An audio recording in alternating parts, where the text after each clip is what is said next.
Good morning. Welcome at the online portal of PCC Pride coaching classes Jaunpur. IIT JEE और NEET के प्रिय विद्यार्थियों, इलेक्ट्रोस्टैट में गास थ्योरम हम लोग स्टडी कर रहे थे। गास थ्योरम पर ये लास्ट लेक्चर है। इसका कुछ बेस्ट एप्लीकेशन हम लोग देखने वाले हैं, जैसे इक्विवेलेंट चार्ज एस्टिमेट करना। ये कोई सरफेस है, इससे इलेक्ट्रिक लाइंस कुछ एंट्री कर रही हैं और कुछ बाहर निकल रही हैं। तो बाहर निकलने वाले से जो फ्लक्स होता है उससे रिलेटेड फ्लक्स पॉजिटिव, और अंदर एंट्री करने वाले से जो फ्लक्स होता है वो नेगेटिव होता है। नेगेटिव ओवरऑल फ्लक्स क्या होगा, दोनों का अलजेब्रिक सम चिन्ह के साथ उनका योग करना पड़ेगा, तो नेट फ्लक्स हो जाएगा। 5 + 5 लिखेंगे अपने, लेकिन साइन देख कर काम करेंगे। नेट फ्लक्स जैसे ही आ जाए तो आप गास थ्योरम से जो नेट फ्लक्स आता है, जैसे यहाँ फाई क्या लिखेंगे तो हम तो कहेंगे भाई 5 + 5 प्लस भले लिखा जाए लेकिन साइन अपना देख के समझ काम करना है। और यही पूरी चीज फ्लक्स गास के अकॉर्डिंग क्या आता है, अंदर का चार्ज बाय एप्सिलॉन नॉट के, Q internal by epsilon not के, ये क्यू इंटरनल निकालना हो तो एप्सिलॉन नॉट के से मल्टीप्लाई करना। ये छोटा सा कॉन्सेप्ट है। अब इसमें बेसिक मेथड से डेफिनेशन के इस्तेमाल करके फ्लक्स निकालने में थोड़ा सा हो सकता है आपको मेहनत करना पड़े, हल्की सी समस्या हो सकती है आपको, क्योंकि इलेक्ट्रिक फील्ड भी प्लेस टू प्लेस वेरी करता हुआ दिया जा सकता है। वेरिएबल हो, एक्स के फॉर्म में हो, वाई के फॉर्म में हो, इस तरह से एक क्वेश्चन लगा करके क्लियरिटी बढ़ाते हैं हम लोग। एक क्वेश्चन देखते हैं। क्लास की शुरुआत एक अच्छे सवाल से हो रही है। A surface is bounded by x equal to x equal to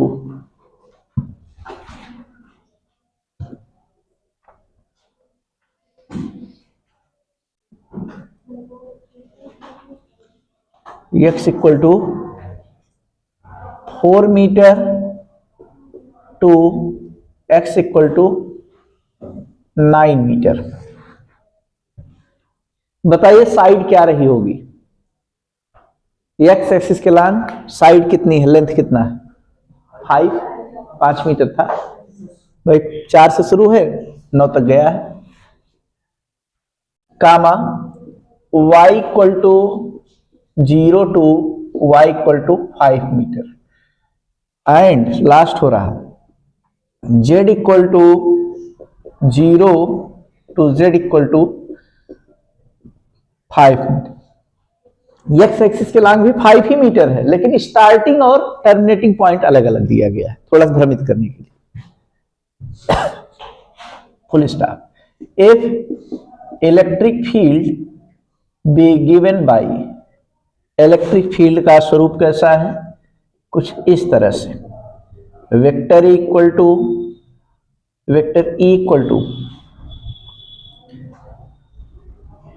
lambda naught under √ x और इंटू आई का कैप एफ। लैम्डा नॉट पूछा जाए, लैम्डा नॉट क्या है तो अपना कुछ बता दें, कोई ना कोई कांस्टेंट होगा, लैम्डा नॉट की भी यूनिट होगी, एक्स यहाँ डिस्प्लेसमेंट है ना, इस तरह से कुछ माहौल है। आई कैप मतलब समझ सकते हैं आप, किस डायरेक्शन में है, along positive x direction, positive x direction oriented है। Then calculate equivalent charge present inside the given surface। Surface का नाम हम लोग रख सकते हैं, क्या है, कौन सरफेस है, क्यूब है, क्यूबाइड है, ठीक। ट्राई करिए, इसको खुद से लगा लेंगे। जरा देखिए, पहला काम करिए, क्यूब आप बना लीजिए। किस एक्सिस पर शिफ्टेड मोड में है? एक्स एक्सिस पर कि वाई जेड पर? एक्स एक्सिस पर। अब इसका कोई भी कार्नर ओरिजिन पर नहीं होगा, क्योंकि x इक्वल टू जीरो से नहीं स्टार्टिंग है। ये क्यूब हमने बना दिया। इसको अगर क्यूब का ये पॉइंट अगर सेलेक्ट करें x एक्सिस पर, तो x एक्सिस पर ये पॉइंट कहां होगा और ये पॉइंट कहां होगा? जरा मार्किंग करिए। ये पॉइंट कहां है? x इक्वल टू 4 पर, और ये पॉइंट x इक्वल टू 9 पर। अब 4 पर है तो इसका मतलब ओरिजिन तो और कहीं पीछे होगी, है कि नहीं? ओरिजिन यहां कहीं होगी। चलिए, ये कौन सी एक्सिस है? y। पहले होता था तो उसी एलाग यहां पर दिखा दीजिए भाई। देखिए y एक्सिस, ये x एक्सिस, और ये z एक्सिस हुआ करता था तो उसी के एलाग यहां पर। ये वाला फिगर बनाने में थोड़ा सा लोगों को तकलीफ होता है, लेकिन आप लोग चालाकी समझ गए होंगे। पहले क्यूब बना लीजिए, फिर पीछे कर दीजिए ओरिजिन, उसी की एलांग अपना दिखा दीजिए, क्योंकि x इक्वल टू 4 से 9 मीटर तक इसका एक्सपेंशन है। बाकी y इक्वल टू 0 से y equal to 5, z equal to 0 से z equal to 5। Final answer आया? बोलिए कितना? 25 लैम्डा नॉट, यही आया है? चलिए ठीक, देखा जाए। अब यहां बताइए, इलेक्ट्रिक फील्ड का डायरेक्शन, एक आंसर मिला भाई, चेक करना है भी, संभावित उत्तर है ये। लीजिए, इलेक्ट्रिक फील्ड किस तरफ है? Along positive x direction. Positive x direction है तो वैल्यू जरा बोलिए। ये है आपके लिए lambda naught into root of x. बाकी आई कैप काम था इशारा करना, डायरेक्शन बताना, डायरेक्शन दिखा दिए हमने। अब आप बताइए, जिस सरफेस से electric field electric lines entry करती हैं उससे एसोसिएट फ्लक्स क्या आता है जी? पॉजिटिव निगेटिव, बोलिए। और जिससे बाहर निकलते हैं उससे एसोसिएट फ्लक्स पॉजिटिव। कितना आता है? तो साधारण सी बात है, इलेक्ट्रिक फील्ड इंटू एरिया होता है, ई इंटू ए होता है। एरिया क्या होगा? एरिया एक भाई क्यूब है, अब क्यूब की साइड कितनी है? सबकी साइड इक्वल ही होती है, साइड लेंथ 5 मीटर है। एरिया क्या होगा? एरिया हो जाएगा स्क्वायर शेप में, इसका हर फलक हर सरफेस स्क्वायर की तरह दिखता है, तो 25 हो जाएगा। अब आप यहां बताइए φ1 क्या लिख दे? φ1 पॉजिटिव लिखेंगे निगेटिव?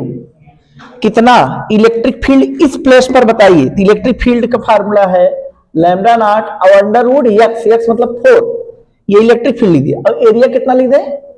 25 हो गया। ये कितना आ गया? 2 हो जाएगा। ये हो जाएगा आपके लिए -50 लैम्डा नॉट। φ2 बताइए, φ2 इस सरफेस के लिए इलेक्ट्रिक फील्ड पहले निकाल लीजिए। एरिया तो 25 पता है, इस सरफेस के लिए इलेक्ट्रिक फील्ड क्या होगा? इसी में एक्स वैल्यू रखिए ना, 9 रख दीजिए यहाँ। क्या हो जाएगा? Lambda naught into under root 9। ये आपने इलेक्ट्रिक फील्ड निकाला, बाकी एरिया 25 है, ये तो 3 हो जाएगा। ये हो जाएगा आपके लिए 75 लैम्डा नॉट। सिंस कारण बताइए, फाई होता है आपके लिए ई इंटू ए, ई इंटू यहां पर एरिया में फिक्सिंग है, here A equal to 5 into 5 that is 25 metre का स्क्वायर। बाकी इलेक्ट्रिक फील्ड वेरिएबल है, जहां पे जाएंगे वहीं पे एक्स वैल्यू रख के तब इलेक्ट्रिक फील्ड निकाल लेते हैं। समझ में आना चाहिए, तब तो बिल्कुल नहीं लग रहा होगा। बोले नाउ नेट फ्लक्स क्या होगा? नेट इलेक्ट्रिक फ्लक्स कितना बनेगा? नेट इलेक्ट्रिक फ्लक्स बन जाएगा आपके लिए, दिखाते तो ऐसे ही है अलजेब्रिक सम, लेकिन सूझबूझ के साथ -50 lambda naught plus 75 lambda naught, तो ये तो 25 आ गया जी। और आप बताइए गास थ्योरम मन ही मन तुरंत लिख दीजिए ना, कहां हम लोग बोर्ड के लिए काम कर रहे हैं। गास थ्योरम के अकॉर्डिंग इसको Q internal by epsilon not zero कर दें, यहां से क्यू इंटरनल लिखना है तो मल्टीप्लाई कर दी, क्यू इंटरनल हो गया 25 lambda naught epsilon not into Q. ये फाइनल आंसर है। कितने लोग आ गया सुना जरा हाथ चेक करें। बहुत अच्छा, शाबाश, थैंक यू, बहुत बढ़िया। अब इस टाइप के सवाल, हाँ भाई आपका आंसर सही था, आपने तेज लगाया था, लेकिन सही था, एरर नहीं था। अब ऐसे सवालों से डर खत्म हो गया हम लोग, समझ गए कि नहीं? ये अपने आप को बहुत लगाते थे सब सवाल, बड़े सवाल थे इसे, मेगा प्रॉब्लम। दो तरीके से फ्लक्स निकालकर दोनों की बैलेंसिंग करना है।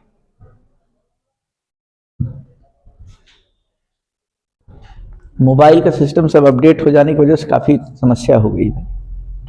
अब जैसे इसमें रिकॉर्डिंग के दौरान अगर पाज करना चाहें तो पूरा पूरा वीडियो क्लिप बन जाएगा, रुक जाएगा। पहले रुक जाता था, इसको फिर समझना पड़ेगा। ये एक्चुअली कैमरा दूसरा है, ये जो मोबाइल कैमरा रहता है वो नहीं, दूसरा सॉफ्टवेयर है ये। जो मोबाइल वाले कैमरे होते हैं उसमें जैसे बोर्ड पर फोकसिंग हो रहा है, सामने आ जाएंगे तो कैमरा का लेंस सेट होने लगता है ना। ये पुराने रिकॉर्डिंग होती थी उसमें बहुत ब्लर आता था, ठीक है। और फिर जब दूर हट जाएंगे तब बोर्ड को फोकस करने लगेगा। उसमें सेटिंग करने में काफी समय जाता है, एक्सपोजर का टाइम।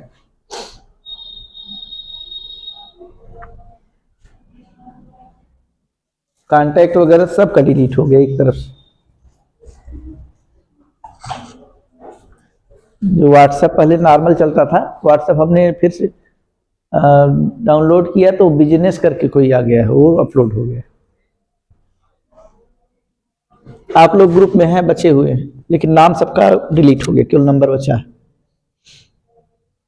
हटा दें पूरा।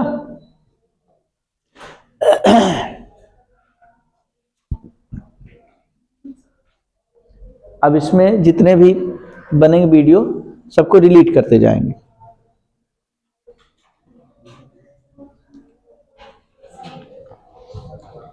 अब भाई धूप अच्छी होने लगी है ना, धीरे धीरे।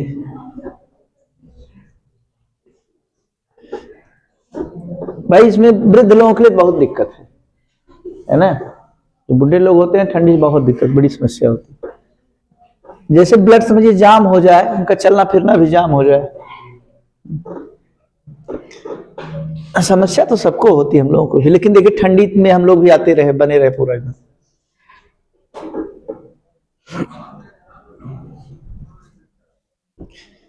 भाई एक आध बार जैसे काफी दिन बाद आया करते, 1 किलो मिठाई उठा लेके आया करो, मिठाई उठाई लेके आया करो, जिसे चल रहे हैं इतने दिनों बाद।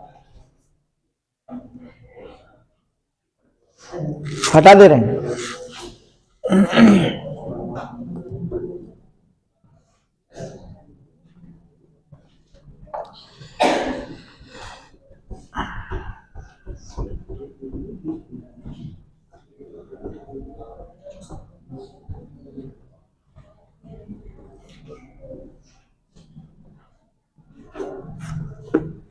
चलिए अब देखा जाए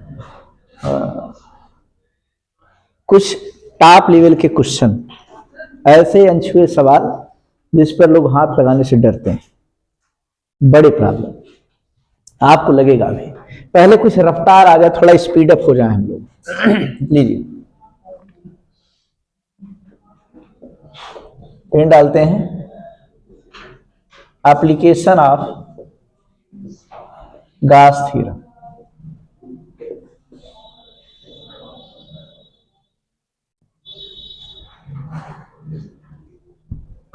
एप्लीकेशन ऑफ गॉस। पहला, derivation of Coulomb's law. Coulomb ji का लॉ इससे ऑब्टेन कर सकते हैं। कूलाम्स लॉ का अब तक कोई डेरिवेशन नहीं था, लेकिन गॉस की मदद से कूलाम को रियलाइज कर सकते हैं, पा सकते हैं। सेकंड है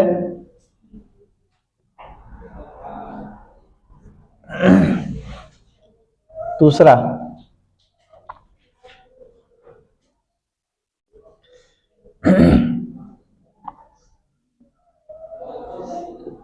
electric field and potential due to point charge. तीसरा electric field and potential due to charged sphere. Electric field and potential due to line charge.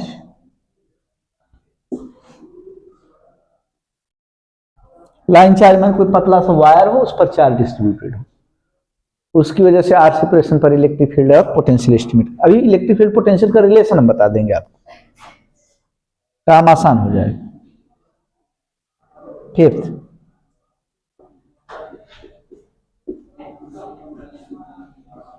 Electric field and potential due to cylindrical, ये charged cylinder लिख देते हैं, charged cylinder. छठा,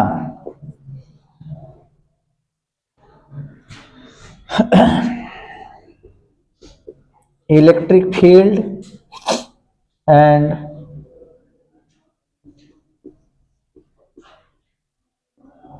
potential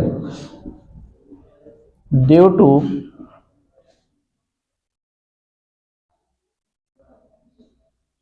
charged sheet. देख रहे हैं seat की spelling, seat माने चादर, जैसे बेड सीट होता है, SHEET, सीट मीन्स चादर। जैसे पतली सी चादर है, व्हाइट बोर्ड, पतला सा माइका है, इस पर जगह जगह स्टीयर करके खुरच खुरच के चार्ज रखे, फेविकोल लगाए, चार्ज रखे फेविकोल, पूरे बोर्ड पर, व्हाइट बोर्ड पर जगह जगह जगह जगह चार्ज ऐसे रख दिए थे, पूरा बोर्ड एकदम चार्ज से भरा है। तो इसकी वजह से बताइए यहाँ हवा में कितना, इससे आर से प्रेशर पर, है ना। या ये जो सीट है, जैसे कोई चद्दर हो, जिसका कंडाल उंडाल बनाते हैं, मेटालिक सीट हो, लोहे का, कापर का, जिंक का, उस पर चार्ज अगर डिस्ट्रीब्यूटेड हो, तो उसकी वजह से आर सेपरेशन पर परपेंडिकुलर डिस्टेंस, आर डिस्टेंस बताना है, इलेक्ट्रिक फील्ड क्या होगा, पोटेंशियल क्या होगा।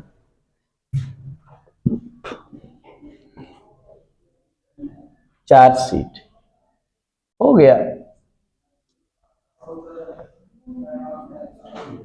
एक ठोर लिख लेते हैं,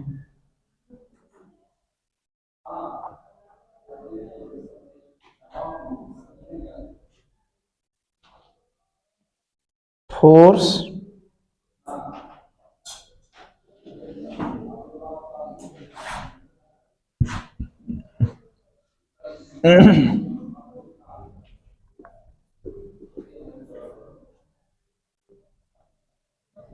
चलिए 6 एप्लीकेशन, ठीक, 6 बहुत, इतने में हर तरह का आ जाएगा।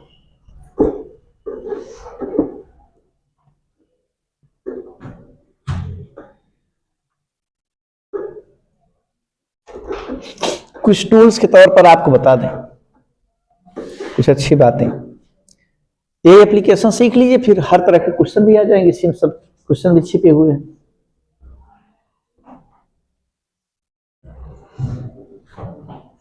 टूल्स में देखिए,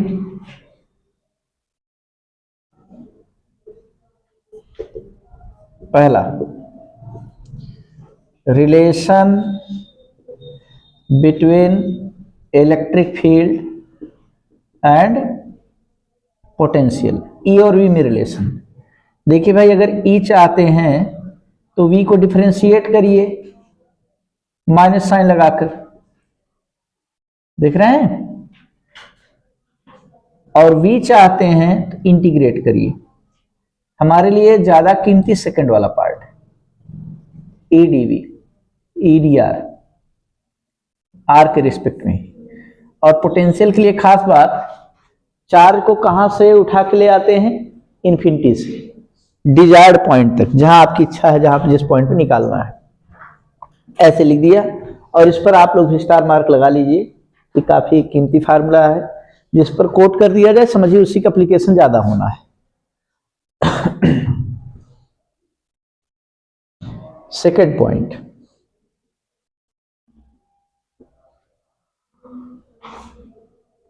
रेडियन के बारे में जरा सीखते हैं। रेडियन, रेडियन किसकी यूनिट है? अब सही सही नाम बोलिए, प्लेन एंगल की।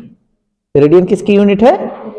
जिसको कागज पर आप बना सकते हैं, जिसको हम बोर्ड पे बना सकते हैं, एंगल 30 डिग्री, 60 डिग्री, 40 डिग्री, उसको प्लेन एंगल बोलते हैं। प्लेन एंगल की एक और यूनिट है, कन्वेंशनल यूनिट, रेडियन, है ना।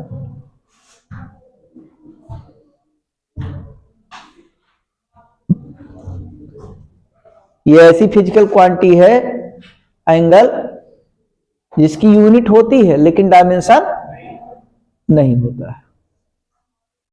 और ऐसे एक और एंगल होता है जो 3 डायमेंशन में एंगल बनता है, उसको सॉलिड एंगल बोलते हैं, है ना। सॉलिड एंगल है क्यूबिकल एंगल, उसकी भी यूनिट होती है, उसको स्टेरेडियन बोलते हैं, लेकिन डायमेंशन कुछ नहीं। एंगल का यूनिट है ये रेडियन, ये सही यूनिट है। और 1 रेडियन एंगल किसके इक्वल होता है? ये कागज के तल में एक तो सर्किल बना दीजिए, सर्किल, और सर्किल के सेंटर पर कितना एंगल सबटेंड करेंगे? जितनी इसकी रेडियस है, रेडियस जैसे आर्क ने मान लिया, तो वही रेडियस इक्वल आर्क, ये टेढ़ा टेढ़ा बॉर्डर है, इस पर 2 पॉइंट अगर सेलेक्ट कर लेते तो उसको कहते हैं आर्क। जैसे ये इतना बड़ा आर्क सेलेक्ट करें, नहीं इतना बड़ा नहीं, जितना रेडियस है उतना बड़ा, धागे से नाप लीजिए, फिर भाई टेढ़ा है तो धागा ऐसे टेढ़ा टेढ़ा फैला दीजिए, तो लगभग ये इतना आएगा आर्क इक्वल। जितना रेडियस है उसी के इक्वल आप आर्क सेलेक्ट करिए, रेडियस इक्वल आर्क, और उसी आर्क के दोनों एंड को, किनारों को मिला दीजिए सेंटर पर, जो एंगल बनता है दैट इज द 1 रेडियन। तो 1 रेडियन डेफिनेशन क्या है? Angle subtended by an arc at the centre of circle having length equals to radius of the circle. इस आर्क की लेंथ क्या हो? रेडियस के इक्वल हो। तो जितना एंगल बनाएगा सेंटर पर that is nothing but 1 radian, और कुछ नहीं बल्कि 1 रेडियन है। तो लीजिए, एंगल का क्या होता है फार्मूला भाई?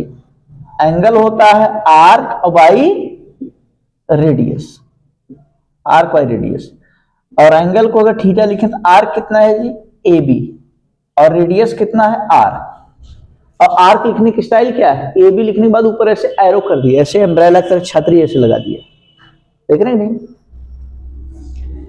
अगर केवल डायरेक्ट अगर आप ए बी लिखते तब इसको आर्क ना बोलते, तो ए बी को क्या बोलते?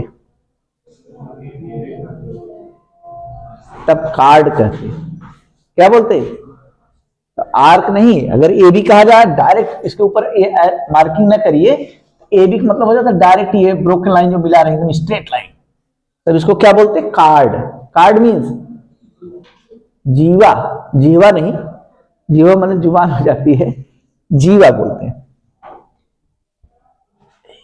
ये कर्व ट्रैक पर जो तिरछा वाला है ये आप क्लिक कीजिए। चलिए अब आप ही बताइए, आपको 1 रेडियन चाहिए, 1 रेडियन चाहिए तो क्या कर दें?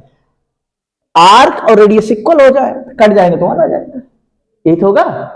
लेकिन टर्म को जरा सूझबूझ साथ बोलिएगा,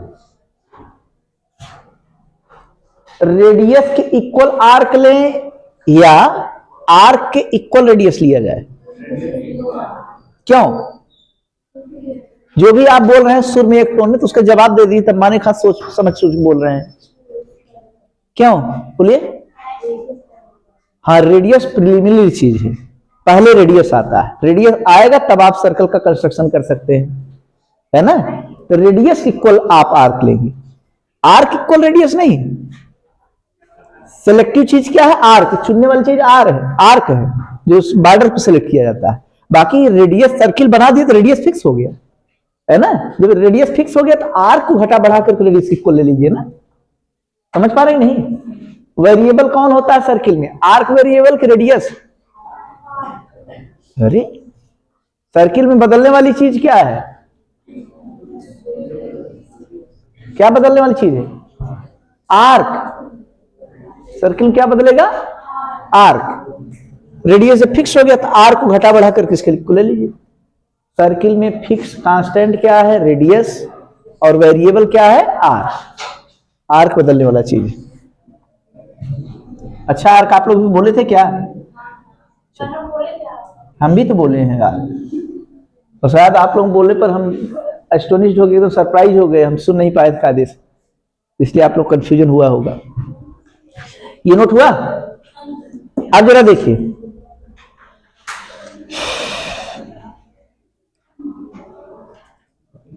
इसका यूनिट लिख दीजिए रेडियन।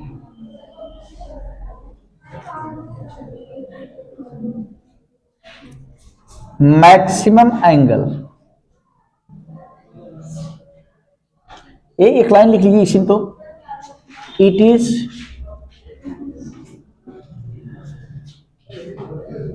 कंप्लीमेंट्री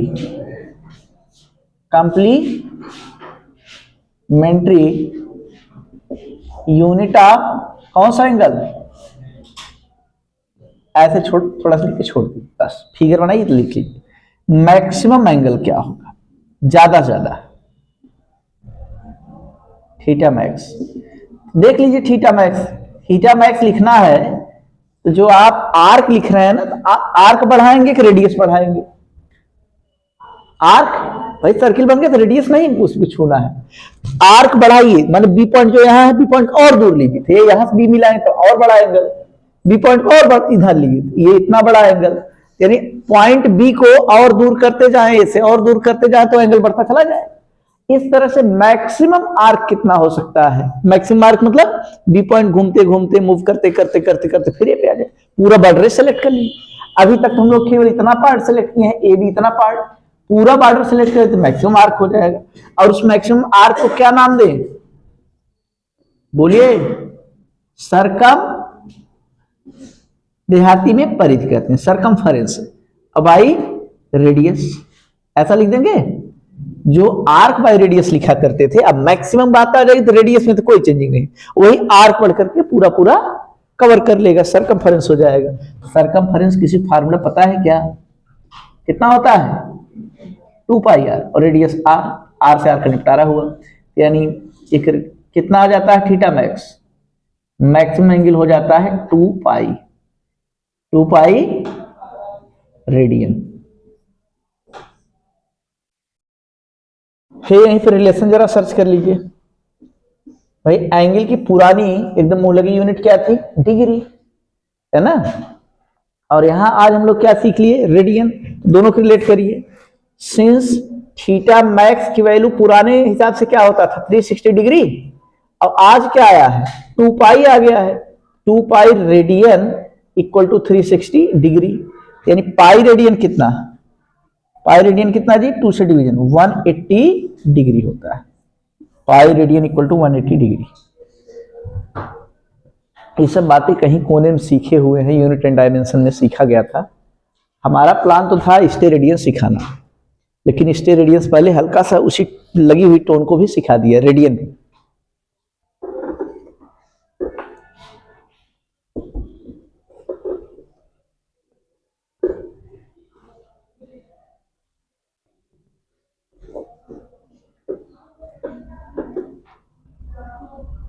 कल की क्लास फिजिक्स की 12 से 3 हो गई।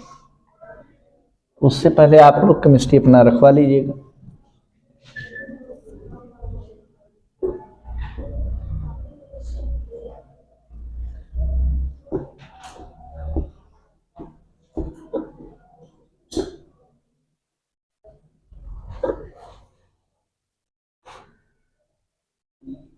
बारह से 3 ठीक रहेगा भाई।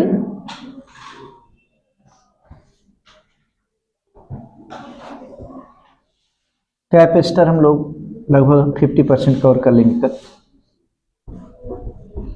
प्रयास यही अगले संडे को जो टेस्ट हो उसमें पूरी तरह से हम लोग पहले से प्रिपेयर कर लें इसको खूब अच्छे से। इलेक्ट्रोस्टैट, लाइट और मैकेनिक्स ये सबसे बड़े टॉपिक होते हैं।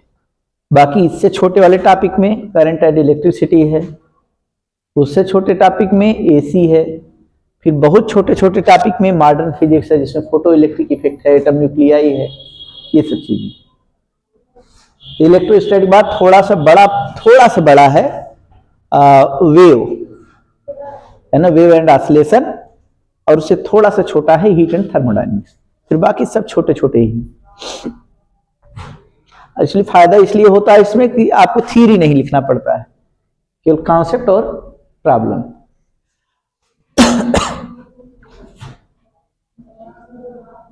सिलेबस की चिंता एकदम नहीं करना है, बस एक चिंता करना है पर डे का मैटर पर डे तैयार हो जाए।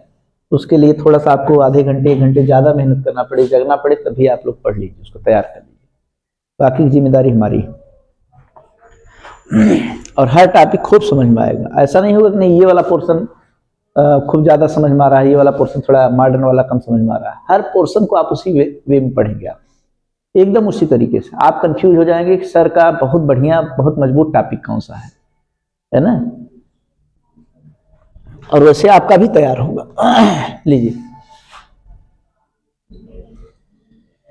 थर्ड पॉइंट है स्टेरेडियम।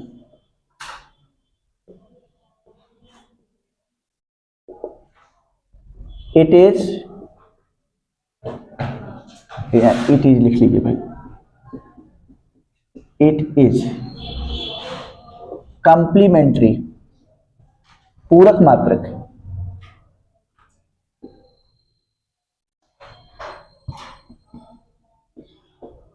यूनिट ऑफ कौन सा एंगल, सॉलिड एंगल।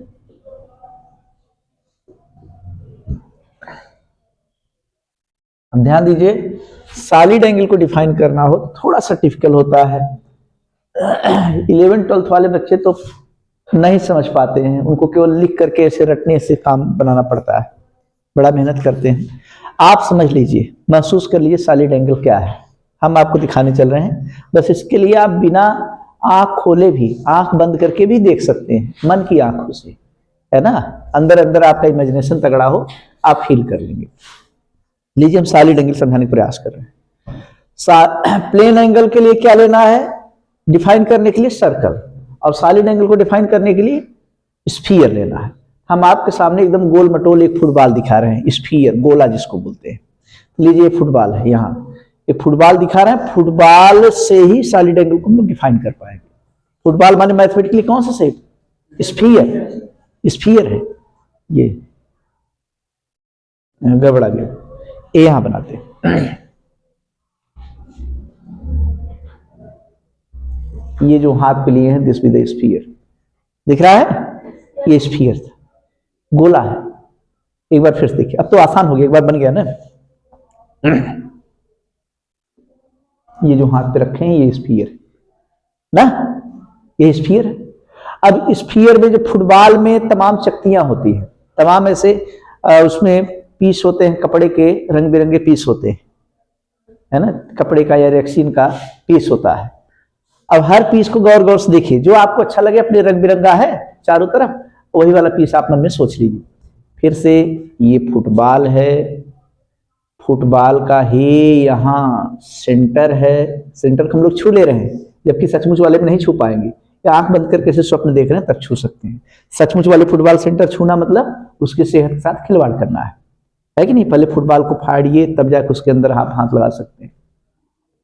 फुटबॉल, ये देखिए लाल वाली चकती, ये नीला वाला क्यों नहीं देख रहे हैं? अरे पीला वाला भी तो अच्छा लग रहा है, देख रहे नहीं, तरह तरह की रंग बिरंगी चकतियां हैं। इसके सर पे छोटे छोटे हेक्सागन ऑक्टागन में पीस होते हैं, वही जो है जोड़ा गया होता है, सिलाई किया गया होता है, देखे नहीं ऐसा। अब एक पार्ट को खूब अच्छे से गेजिंग करिए, खूब एकदम उसी पर ध्यान लगाइए, घूरिए उसी की गौर से। ये लाल वाली चकती देख रहे हैं। अब लाल वाली चकती यही है, फुटबॉल अब छोड़ दे रहे हैं हम। ये यहाँ क्या है, फुटबॉल का सेंटर है। अब हम कपड़ा बुनने वाला जो धागा होता है, कपड़ा सिलने वाला 2 रुपए रील वाला धागा, उसमें से एक एक 2-2 हाथ के, 1-1 मीटर 2-2 मीटर के कई धागे काट लेते हैं, 30-40 धागे, 1 धागा 2 धागा 3 धागा, ऐसे सब टेबल पर रखा गया है ना। और यहाँ जो लाल वाली चकती है, ये क्या है, सेंटर।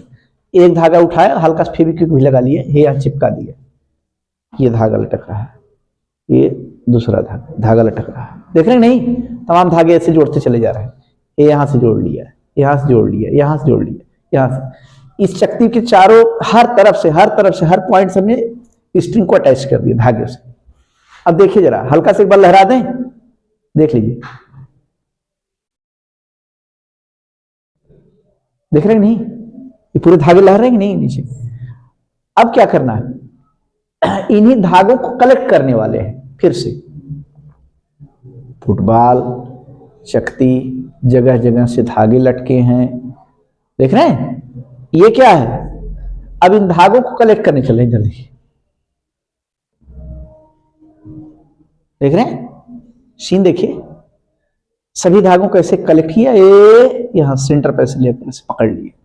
बोलिए कैसा लग रहा है, धागों को खाली देखिए, हो सके तो कैमरा ऐसे पहुंच करके अपना फोटोग्राफी कर लीजिए, एक तो सीन ले लीजिए, आप देखिएगा और से सभी धागे यहीं कलेक्ट है कि नहीं, और यहीं से धीरे धीरे धीरे धीरे ऐसे धीरे धीरे धीरे धीरे बढ़ रहे हैं कि नहीं, शेप कैसा दिख रहा है, कौन दिख रहा है, और यही कोण का जो एंगल है this with the solid angle, समझ गए, इतना अंदर तक सोचना सॉलिड एंगल के, इतना अंदर तक गहराई तक, ये पूरा क्या था, ये यहां से जो अंदर से ऐसे पूरा मिले हुए थे सेंटर, फिर धीरे धीरे धीरे धीरे धीरे धीरे फैल रहे थे, ये यही एंगल क्या है, सॉलिड एंगल, इसी को स्टेरेडियन में पेश करते हैं। यानी अब आपको एक पूरी चक्ति सेलेक्ट करना होगा, स्फीयर के सरफेस पर एक कोई पार्ट लेना होगा, और पार्ट ले रहे हैं तो इसका मतलब कोई एरिया आप सेलेक्ट कर रहे हैं, सरफेस, तो यहां पर सॉलिड एंगल जो होता है वो सेलेक्टेड एरिया, आपको आर्क नहीं सिलेक्ट करना है, क्या सिलेक्ट करना है, एरिया, एरिया, ये फुटबॉल के सरफेस पर एक एरिया लिया। अब कुछ लोग कहते हैं सर ये तो मान लीजिए ठीक है, ये इसको क्यों बना दे रहे हैं, ये बाहर हवा में कैसे सिलेक्ट क्या कर पाएंगे, हम आप समझाने का प्रयास कर रहे हैं, ये 2 डायमेंशनल फिगर नहीं 3 डायमेंशनल, बोर्ड पीछे मान लीजिए पूरा एक चक्ति सिलेक्ट कर रहे हैं ना, वो आपको दिखाने का प्रयास कर रहे हैं, यहाँ बाहर भी मटेरियल है, बाहर माने यहाँ तो नहीं, बोर्ड पीछे वाले में, सेंटर पर जो एंगल बन रहा है वही आपकी स्टेरेडियन है। और इसकी मार्किंग कैसे करते हैं, देखिए एंगल मार्क करना होगा तो ऐसे कहें, ये 30 डिग्री है, 40 डिग्री है, देख रहे हैं, और सॉलिड एंगल मार्क करना होगा तो ऐसे सर्कुलेट करते हैं, नोटेशन जरा समझिए। चलिए, इस सरफेस का एरिया कितना है जी, एरिया है a, और इसकी रेडियस कितनी है r, तो आप सॉलिड एंगल लिखेंगे area by radius, area by का स्क्वायर, इसकी भी एक्चुअल यूनिट कुछ नहीं होने, डायमेंशन कुछ नहीं, तो एरिया का मीटर स्क्वायर, इसका भी मीटर स्क्वायर कैंसिल आउट। वहां पर क्या था, आर्क बाई रेडियस था, यहां पर एरिया बाई रेडियस का square, so that it have no any dimension or actual unit, कोई यूनिट या एक्चुअल इसका वो नहीं निकलना चाहिए डायमेंशन। यही है आपके लिए स्टेरेडियन डेफिनेशन। अब 1 स्टेरेडियन किसको बोलेंगे, जिसका एरिया रेडियस के स्क्वायर की इक्वल हो। सरफेस पर ऐसा, स्फीयर के सरफेस पर ऐसा पार्ट सेलेक्ट करिए जिसका एरिया क्या हो, रेडियस के स्क्वायर की इक्वल हो, उसी के द्वारा सेंटर पर जो सॉलिड एंगल सबटेंड किया जाता है दैट इज द 1 स्टेरेडियन। कैसे बोलना होगा, solid angle subtended at the centre of sphere by a surface having area just equal to square of its radius is known as 1 steradian. समझ गए, ये note हो गया। यानी आप लिख सकते हैं a बाई आर का स्क्वायर,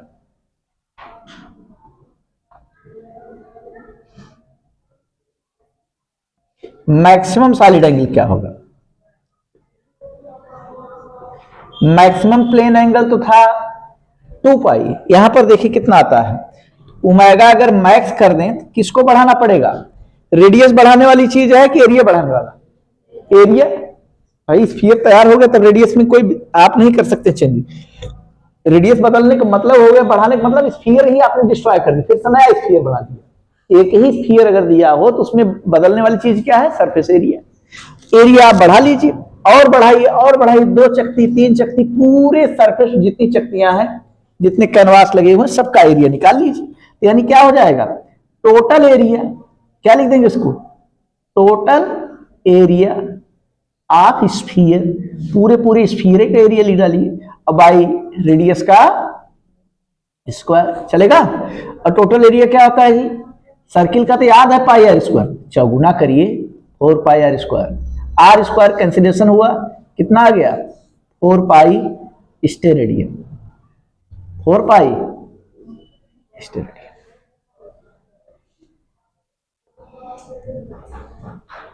प्लेन एंगल 2 पाई होता है और सॉलिड एंगल मैक्सिमम कितना होता है, 4 पाई होता है, 4 पाई।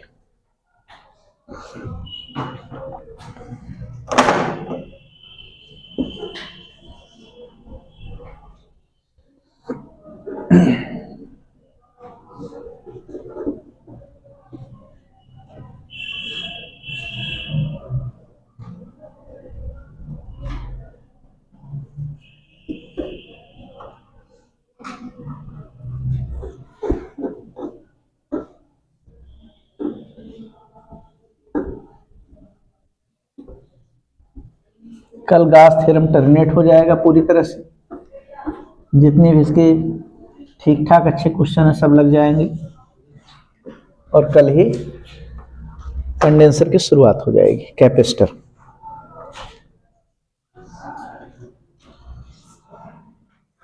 यहीं पर जरा लिखिए, F surface area be very small, तो क्या होगा, तब ओमेगा ना लिखिए, डी ओमेगा लिखिए। एरिया का क्या लिखा जाए, तब छोटा एरिया रहता है तो डीएस लिख देते, डीएस बाई आर। अच्छा, ये जरूरी थोड़ी है कि सॉलिड एंगल डिफाइन करना हो तो आप स्फीयर ही लीजिए। जैसे एंगल सर्कल के सेंटर पे नहीं बनता है, ट्रायंगल में भी बन जाता है, स्क्वायर में, पैरेललोग्राम में, हर जगह बन जाता है। तो कहीं पर बनाने के लिए कैसे उसको डिफाइन करना होगा, कहीं पर ऐसे स्पेस बन रहा है तो, जैसे यहां कोई सरफेस है, छोटा सा सरफेस, इस तरह सरफेस थोड़ा सा मोटे टेढ़ा कर ले, और पॉइंट यहां है, पॉइंट थोड़ा यहां ले रहे हैं, ये लोअर एंड को मिलाया और ये अपर एंड को मिलाया। जरा समझिए, इस पॉइंट पर कितना सॉलिड एंगल बन रहा है, यही बोल दे रहे हैं कि दिस विद डी ओमेगा, थोड़ा सा सॉलिड एंगल है डी ओमेगा। तो यहां पर बताइए एरिया कौन सा लिया जाए, एरिया तो यही लिया जाएगा, area by radius square. Radius कौन सा ले, नीचे वाला ले ऊपर वाला ले। अब भाई रेडियस तो टर्म करने के पहले ही सोच लीजिए, रेडियस टर्म कहां शूट करता है, जहां पर सभी डिस्टेंसेस सेम हो। यहां पर सेम है नहीं, तो रेडियस ना तो इसको आप अज्यूम करेंगे ना तो इसको। रेडियस अज्यूम किसको करेंगे, ये जो सेंट्रल पॉइंट को मिलाएगा, सरफेस एरिया के मिड पॉइंट, सरफेस के मिड पॉइंट को, इसको आप आर लेंगे, आर याद रखिए। यहां पर नीचे वाला आर नहीं, ऊपर वाला आर नहीं, सेंटर को जो मिला है। और आर को जरा आगे बढ़ाइए, आगे बढ़ाइए आप, और इसको अगर एरो की तरह दिखा दे आगे चल करके ना, तो इसको कह देंगे रेडियस वेक्टर। क्या बोलेंगे, रेडियस वेक्टर। अच्छा, सरफेस थोड़ा सा तिरछा है, इसके सरफेस पर 90 डिग्री बनाते हुए अगर बनाएंगे ये वेक्टर, ये कौन सा वेक्टर हो जाएगा, एरिया वेक्टर। एरिया वेक्टर चलिए हमने डीएस कह दिया, वेक्टर डीएस। अब एरिया वेक्टर और रेडियस वेक्टर के बीच का एंगल कितना है, थीटा अगर प्रोवाइडेड हो, आप बताइए कंपोनेंट आप तोड़िए, कंपोनेंट डीएस का कंपोनेंट इधर तरफ कितना आ जाएगा, डीएस का, है ना, ये इस समय डी ओमेगा हो जाएगा, एरिया बाई रेडियस स्क्वायर होता है। यहां पर जरा सोचिए, स्फीयर में ये कितना है आर, ये कितना है आर, और यहां सेंटर मिला देते, बीच वाला भी कितना होगा आर, क्योंकि स्फीयर में सब इक्वल। और इसी रेडियस वेक्टर को आगे बढ़ाया जाए और एरिया वेक्टर को भी आगे बढ़ाएं, तो रेडियस वेक्टर और एरिया वेक्टर कोइंसाइड कर रहे हैं कि नहीं। यहां पर एरिया वेक्टर और रेडियस वेक्टर बीच में कितना एंगल है, 0। नो एंगल होने पर वही एरिया बाई रेडियस इसको लिखा जाता है। तो यहां पर बताइए एरिया वेक्टर इसी के एलांग वाला लेना पड़ता है। इसी के एलांग कितना आ जाएगा जी, ds रेडियस वेक्टर के एलांग वाला ds cos, अब बाई नीचे डिस्टेंस इसको लिखना जरूरी। इस समय हो जाएगा किसी एंगल पर बन रहा है स्पेस में, तब ds बाई आर स्क्वायर नहीं, ds cos theta by r square. जहां देख लीजिए थीटा क्या है, थीटा क्या है, angle between radius vector and area vector. Note करिए इसको, ये अब तक की सबसे ऊंची चीज थी, hi fi. D omega equal to ds cos theta by r square.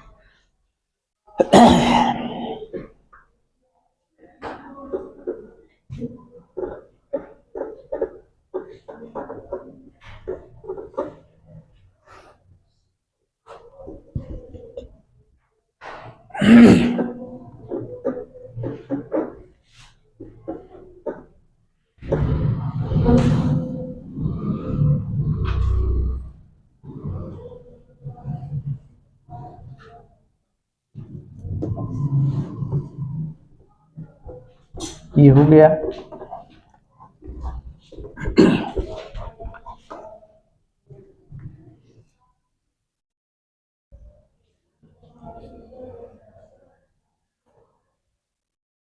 एक चौथा टूल्स लिख लेते हैं।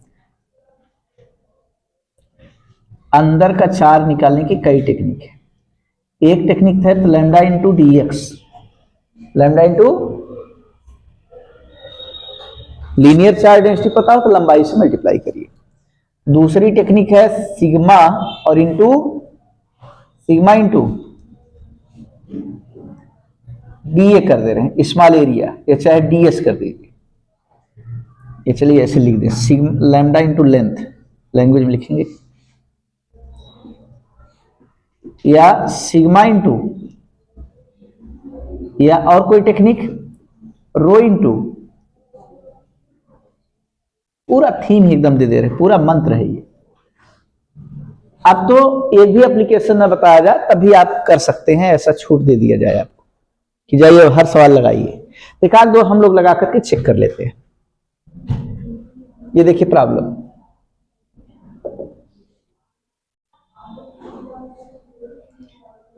लीनियर चार्ज डेंसिटी कितना है जी, लैम्डा प्लस लैम्डा है।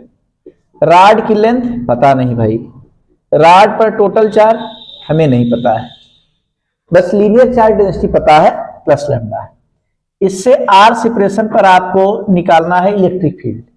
आर सेपरेशन पर इलेक्ट्रिक फील्ड निकालना तो पहले इसको ढकिए, क्लोज सरफेस करिए, गाफ थ्योरम लगा रहे हैं।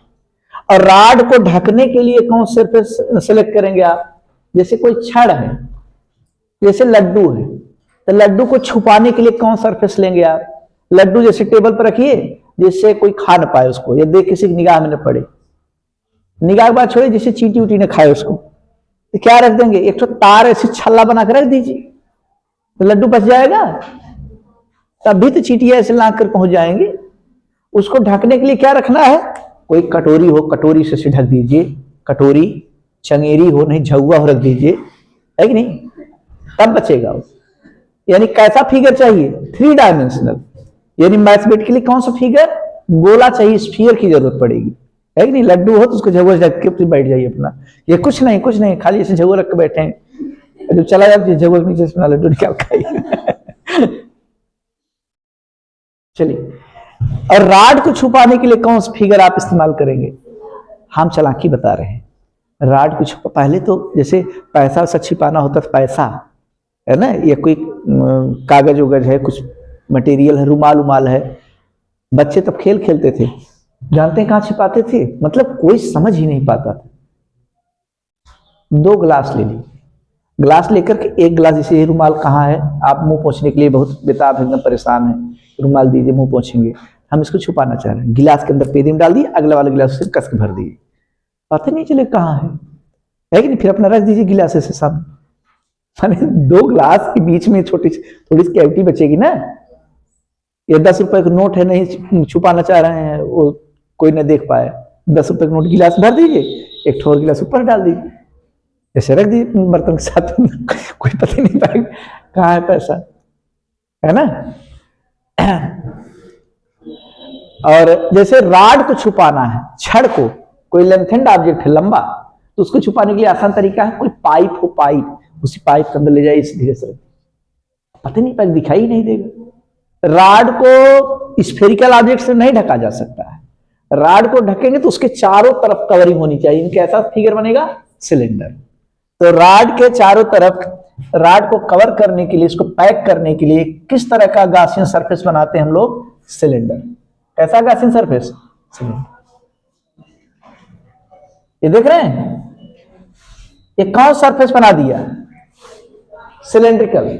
कौन बनाया, हम लोगों ने, लेकिन नाम गास का हो रहा है, इसका नाम है गासियन सरफेस।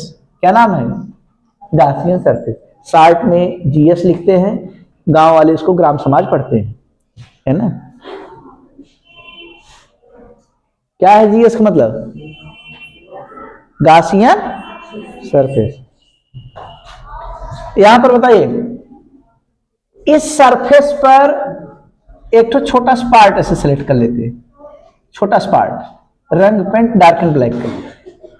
इसका एरिया कितना है जी, तो एरिया वेक्टर के रूप में दिखाना है भाई, इसके साथ परपेंडिकुलर 90 बनाते हो, डीएस।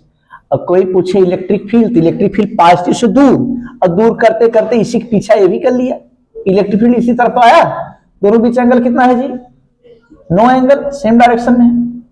समझ गए कि नहीं। टोटल सरफेस, टोटल फ्लक्स निकालना होगा, टोटल फ्लक्स, तो ये ऊपर भी एक तो सरफेस है, ऊपर वाला कैसा सरफेस है, प्लेन है, इस पर इलेक्ट्रिक, इस पर जो है सरफेस एरिया किधर होगा, ऊपर की तरफ, दिस विद द डीएस, और इलेक्ट्रिक फील्ड पॉजिटिव से दूर इधर तरफ। अच्छा, जल्दबाजी में हम लोग क्या निकालना है वो तो बताए ही नहीं, निकालना है electric field. Calculate electric field due to line charge, due to, यानी कुल मिलाकर गास का एक ठो एप्लीकेशन हम लोग क्वेश्चन के रूप में कर ले रहे हैं। नीचे बताइए, नीचे वाले सरफेस पर यहां पर कोई एरिया सेलेक्ट किया जाए तो इसका सरफेस एरिया डाउनवर्ड डायरेक्शन में परपेंडिकुलर होगा, लेकिन इलेक्ट्रिक फील्ड वायर यहां है, इससे दूर अवे इधर तरफ होगा, ये हो गया इलेक्ट्रिक फील्ड। बताइए यहां पर एंगल कितना है, ऊपर बताइए एंगल कितना है यहां पर, बल्कि ये 90 से टाइट करके बना दिए, दिखा दिए। हाँ चलिए बताइए, अगर इस लोअर वाले सरफेस का नाम S1 बोल दें, ऊपर वाले सरफेस का नाम S2 बोल दें, और इस कर्व सरफेस का नाम S3 बोल दें। कर्व सरफेस देख रहे हैं यहां मार्क किए, तो इसका मतलब ये भी वही S3 वाला है। अब बताइए कितने वैरायटी के सरफेस हैं, दो वैरायटी के, दो वैरायटी, प्लेन और कर्व। कितने नंबर ऑफ सरफेस हैं, 3, 2 प्लेन 1 कर्व। भाई प्लेन प्लेन 2 बार करें तो वैरायटी में प्लेन 1 बार बोलेंगे। जैसे कोई जलीय जंतु का नाम बताइए, घड़ियाल, कोई दूसरा जलीय जंतु, दूसरा घड़ियाल, है कि नहीं। घड़ियालों की कमी है क्या, तमाम घड़ियाल। माने टाइप, नाम जब 2 प्लेन हो गए तो प्लेन को टाइप में बोलो काउंट किया तो एक ही टाइप काउंट करेंगे आप। माने प्लेन सरफेस है और कर्व सरफेस। कितने प्लेन है, 2 प्लेन 1 कर्व, कुल सरफेस 3 है जिसमें वैरायटी 2 है।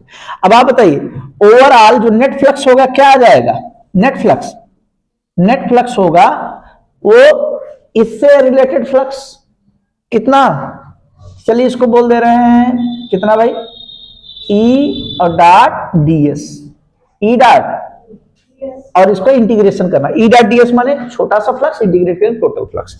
किस सरफेस से रिलेटेड, S1 से। फिर इसी तरह से ई डॉट डीएस किस सरफेस से रिलेटेड, S2 से, प्लस ई डॉट डीएस किस सरफेस से रिलेटेड, बोलिए S3 से। अब लिखने में थोड़ा सा भयावह लग रहा है, डरावना लग रहा है, अभी इसकी मीनिंग एकदम बहुत छोटी सी, एकदम हल्की से निकल आएगी। बताइए कौन सा फ्लक्स नहीं मिलेगा, S1 से, और कारण बताइए, इलेक्ट्रिक फील्ड नहीं कि एरिया नहीं, इलेक्ट्रिक फील्ड भी है एरिया भी है, लेकिन उनके बीच का एंगल 90 है। इस वजह से, क्योंकि फ्लक्स क्या होता है, इलेक्ट्रिक फील्ड और एरिया का डॉट प्रोडक्ट होता है, और डॉट में कास आता है, इसका मतलब ई डीएस हम कास 90 करेंगे 0। ये फ्लक्स बेकार, ये फ्लक्स बेकार। समझ गए कि नहीं आप लोग, ये वाला इंटीग्रल दोनों समाप्त हुआ। और इस इंटीग्रल कहते हैं सरफेस इंटीग्रल। कौन सा इंटीग्रल, ये S3 वाला केवल बचा है। और डॉट प्रोडक्ट ओपन किया जाए तो EDS, अब एरो हटा दीजिए, EDS और कास ऑफ कितना एंगल है जी? 0। अरे तीसरे वाले सरफेस कर्व वाले के लिए ये यहाँ पे तीसरा जैसे मार्क किया गया तो वही हाल यहाँ भी है, वही हाल सामने भी, वही हाल पीछे भी है, सब कर्व के लिए। अब का 0 पहलू यहाँ से इलेक्ट्रिक फील्ड निकालिए तो सर इलेक्ट्रिक फील्ड को बाहर ले लीजिए, फाई इक्वल टू आ जाएगा E बाहर और सरफेस इंटीग्रल क्या? DS। अब बताइए DS की इंटीग्रल क्या होगा?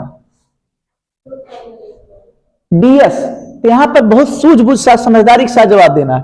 कौन सा DS? जो कर्व सरफेस पर सिलेक्ट किया गया। कर्व सरफेस का एरिया क्या होता है? 2πr, 2πrh, 2πrh। ये लिख दे रहे हैं E इंटू 2πr और H न लिख करके चलिए, लंबाई अगर L है तो L लिख देते हैं। इस इमेजिनरी गॉसियन सिलेंडर की लेंथ को क्या हमने मेजर किया? L, 2πrh की तरह 2πrl हो गया। ये फ्लक्स है। ये कौन सा फ्लक्स है? बाई डेफिनेशन ये फ्लक्स आ गया by Gauss theorem. Gauss theorem से क्या?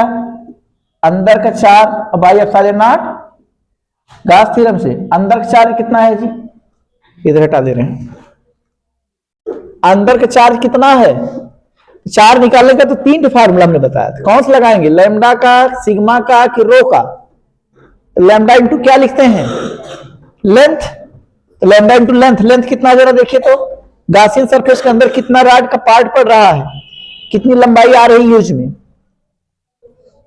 बताइएगा। तो फाई आ गया आपके लिए, लैम्डा इंटू एल लिख दें, चलेगा? This with equation number 2। दोनों ही फ्लक्स हैं। एक बार हम लोग अपने डी रूल्स निकाले हैं देहाती रूल से, और दूसरी बार गॉस जी को बुला करके काम हुआ है। तो from equation 1 and 2, from equation 1 and 2 क्या आ जाएगा? दोनों फ्लक्स ही हैं। पहले वाले में E into 2πr into L, दूसरे वाले इक्वेशन में lambda into L by epsilon not के। एल का निपटारा हुआ। E की वैल्यू क्या आ जाएगी? 1/2π एप्सिलॉन नॉट के इंटू लैम्डा बाई आर। ये इलेक्ट्रिक फील्ड का अच्छा सा फार्मूला है।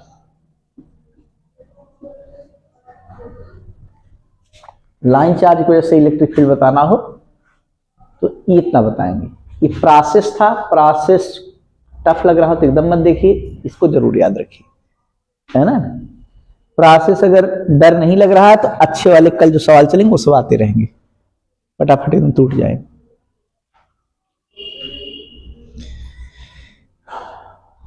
अगर पोटेंशियल चाहिए तो इसी को इंटीग्रेट कर दीजिए। इंटीग्रेट करेंगे तो 1/r की इंटीग्रल क्या होता है? log r।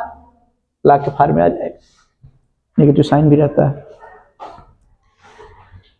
तो इसका जो एप्लीकेशन है कल देखा जाएगा, कल ही टॉपिक पूरी तरह से समाप्त हो जाएगा। आज का लेक्चर यहीं तक। धन्यवाद। Thank you so much.